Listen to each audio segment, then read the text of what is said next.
Hilary, nice to welcome Hello. you to the show. Do you know Ref Manji at all? Have you had anything to do with... No. No, I don't at all. No. But they've got an interesting policy. I was just talking about minor parties. You know, if you put aside the 6 parties that you could reasonably say you're not going to waste your vote with, you know, National Labour, New Zealand First, Party Māori, Greens, and ACT. But minor parties, there are a lot of them at this election. And I was just, the one that most appears in the polling, they get about 2.5% is the top party. And they've got a very interesting policy. Their aim is to get Ref Manji elected into Ireland. And then to play the Te Pāti Māori card of, well, he'll then bring 2 or 3 of his party with him. And the most recent polls that I've seen, he's polling 3rd. Well, that doesn't surprise me in that area. But at least they've got a discernible election strategy. But have there been any other parties, minor parties that you've looked at and gone, they're interesting? Not personally, because I come from the school of the let's focus on this current lot have lost their way, let's have a change. Don't have to love the alternative, just have to need the change. School of politics at the moment.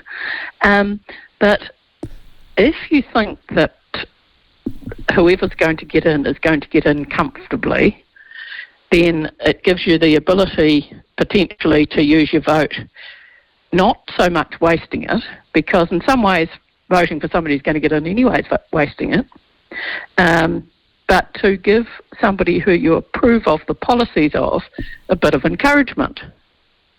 So that's a reasonable position. So it isn't so much a wasted vote. In some respects, voting for somebody so as they've got, 52% instead of 51 or something is a wasted vote. They're in anyway. Yeah, I see. So you're a bit more flippant about that than I am. I go, there's no wasted vote under MMP with the party vote, because if I can, here's a good example. You've just said the 50%, that luxury margin of which was only ever breached at the last election. It certainly won't be at this election. Yes. But then if you did get 50% of the vote, or you had 49% and you got to 50, you could govern alone. If I vote for ACT at this election, for example, I wanted to change the government, I voted for ACT, I'm voting for them to provide some steel, aren't I, to the National Party? Yes. So that's not a wasted vote either, is it? No, that isn't. I'm just saying that if your vote doesn't change, it would be more so with ACT, I guess, than National. But if it isn't, what I'm saying is it isn't so much necessarily a wasted vote to give somebody else a message when you've got the people who are in charge sorted anyway, you think. So you're assuming that everybody's going to vote that way. So me personally, I think I'll just go gaga with my vote and I will just do something completely different with it.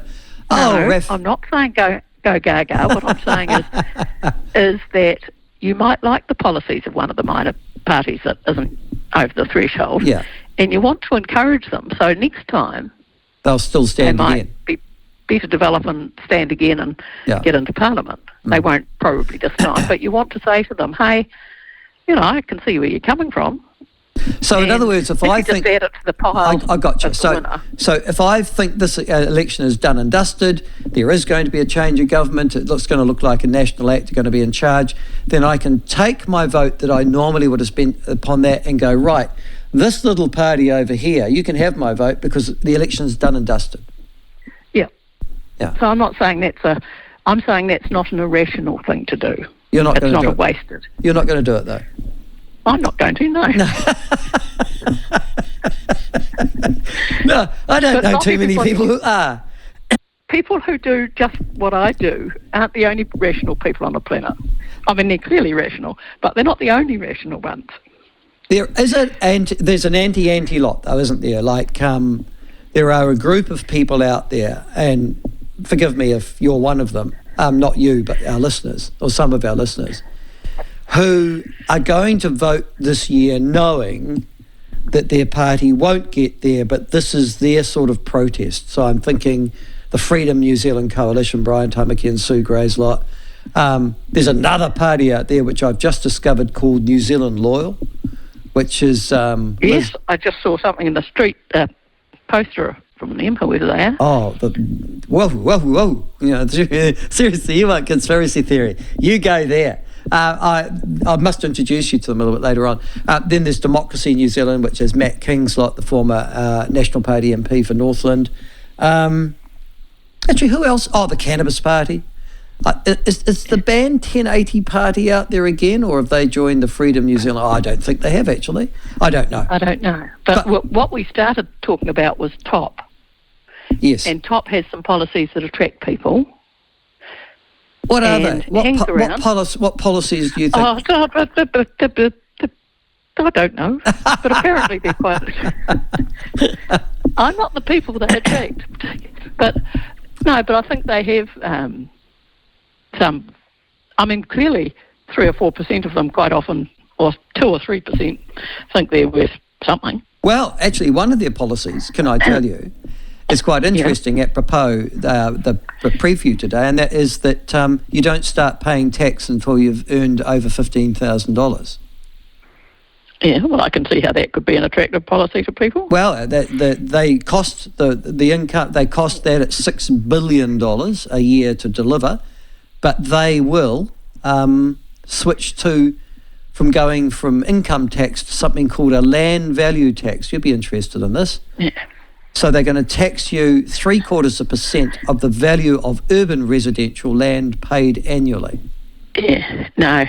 You go capital gains tax long before you go for a wealth tax. Yeah. Well, capital gains makes sense. Wealth tax is a different thing. Yeah. But if you're going to give people an income supplement if you earn little enough, then there's not any point saying if you've got $15,000, I'll tax you and then I'll give it back to you because you obviously need $15,000 to live on. Yeah, they do exempt superannuitants. Apparently, superannuitants could opt to defer the payment until there's a change in ownership of the property. But I assume from that it just accrues against the property, so when it's sold, you've got to give it to them anyhow.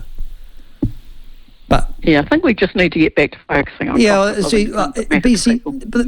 you see, that's TOP's tax policy is what drives them. So you can understand why they're polling third in Christchurch, particularly in a place like Ireland, aren't you?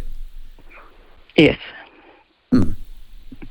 So, to health for a moment. Yes. Since you were talking to Shane this morning. What did you think of him? Just before you say that, what did you think of that interview, and what do you think of him? I thought he did very well. It's like we need to have medical people back in charge of hospitals and things. We've got one. We've got Ayesha Verrall. She's a doctor. She's the Minister of Health. She doesn't seem to have been very effective. Being a medical person might be necessary but not sufficient, Michael. Right. So you're suggesting she doesn't... Well, she was actually parachuted in, if you remember rightly. Yes. She's had very little political experience before she got that job, whereas Shane Retty's had a lot. But she's taken to bullshit like a duck to water, really, in the health sense. So, quite smart, clearly. Well, what I wanted to talk about the bullshit end of things is there was somebody in Dunedin recently, it doesn't matter where it is, it's just a postcode lottery discussion, who needed a scan, a PET scan, and the medical people said he needed one, but he wasn't going to get it paid for. He went from Dunedin to Christchurch, paid $3,850 to have one, and then he started a campaign to harass people about why they should be doing this. And his electorate person, who was Ingrid Leary, wrote a letter on his behalf. She's actually part of the government, but wrote a letter on his behalf to the government and he got an answer, or she got an answer and sent it to him or something, which I thought was just a crappy, arrogant heap of nonsense. What he got back was something that said from HNZ, Southern Hospital and Specialist Services Regional Director, sent a letter saying the Minister had asked him to respond, which wasn't asked to. The Minister had been asked to, but never mind. He said access was inconsistent, no surprises there.